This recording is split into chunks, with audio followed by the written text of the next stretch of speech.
ஏறக்குறைய நான் வந்து புரட்சி தலைவர் காலந்தொட்டு புரட்சி தலைவி அம்மா, இன்னைக்கு மாண்புமிகு முன்னாள் முதல்வர், இன்றைய எதிர்கட்சி தலைவர் அண்ணன் எடப்பாடி பழனிசாமி அவர்கள் கூட இதுவரைக்கும் தமிழ் மாநில முஸ்லீம் லீக் வந்து தொடர்ந்து அந்த கூட்டணியில இருக்கோம், தொடர்ந்து பயணம் பண்ணிக்கிட்டு இருக்கோம்.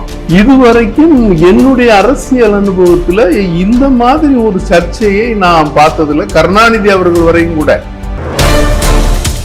இந்த மாதிரி ஒரு வணக்க வழிபாட்டு தலங்கள்ல போய் பிரச்சனை பண்ணக்கூடிய சர்ச்சைகள் இருக்காது. இது வந்து ரொம்ப பெக்கூலியரா இருக்கு, ரொம்ப புதுசா இருக்கு. ஏன் இந்த மாதிரி ஒரு கலவரத்தை அவங்க தூண்டி ஒரு சாரரை தக்க வைக்க பாக்குறாங்க? திமுக ஆட்சி காலங்கள்ல எல்லாம் நம்ம ஊர்ல இந்த கலவரம் வர்றது ஒரு வாடிக்கையாக இருக்கு. மாண்புமிகு மறைந்த முன்னாள் முதல்வர் கலைஞர் கருணாநிதி அவர்கள் ஆட்சியில இருக்கும்போது 1998 கோவையில குண்டுவெடிப்பு சம்பவம் நடக்குது.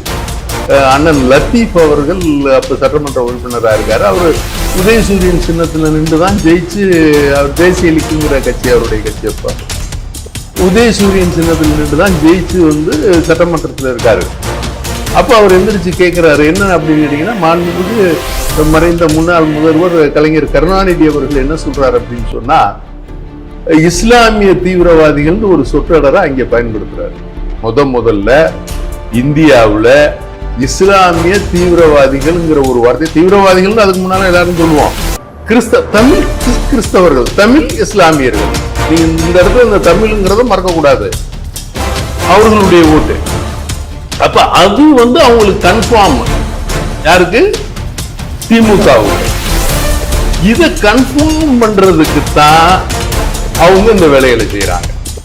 அதே மாதிரி நீங்க திமுகவை பொறுத்தவரை நீங்க பாத்தீங்கன்னா, மாண்புமிகு முன்னாள் மறைந்த முதல்வர் கருணாநிதி அவர்கள் இருக்கும் போதே இந்த ஜாதி வாரியாக பிரிச்சதான் வந்து அவங்க சீட்டே கொடுப்பாங்க. நீங்க எம்எல்ஏக்களுக்கு அவங்க சீட்டு கொடுக்கறத நீங்க பாத்தீங்கன்னா, அந்த ஏரியாவில் எந்த ஜாதியை சேர்ந்த, எந்த சமூகத்தை சேர்ந்தவங்க அதிகம் இருக்காங்க. இப்ப நம்மள பாத்தீங்கன்னா பல சமூகம் இருக்கு. முக்குளத்தூர்ல 3 பேரு. புரட்சி தலைவர் எம்ஜிஆர் அவர்கள் அந்த மாதிரிலாம் கிடையாது. அவர் எல்லாத்தையுமே ஏத்துக்குவாரு. அவருக்கு ஒரு பிரச்சனையும் கருணாநிதி அவர்கள் உண்டாக்குனாரு. அதாவது தென் நாட்டுல 2 மலையாளிகள் முதலமைச்சர்னு கேட்டாரு. கேரளாவில் ஒரு முதலமைச்சர், தமிழ்நாட்டில் ஒரு முதலமைச்சரா அப்படின்னு கேட்டு அவருக்கும் பிரச்சனையை உருவாக்குனவர் கருணாநிதி அவர்கள், மறைந்த முன்னாள் முதல்வர் மாண்புமிகு கலைஞர் கருணாநிதி அவர்கள்.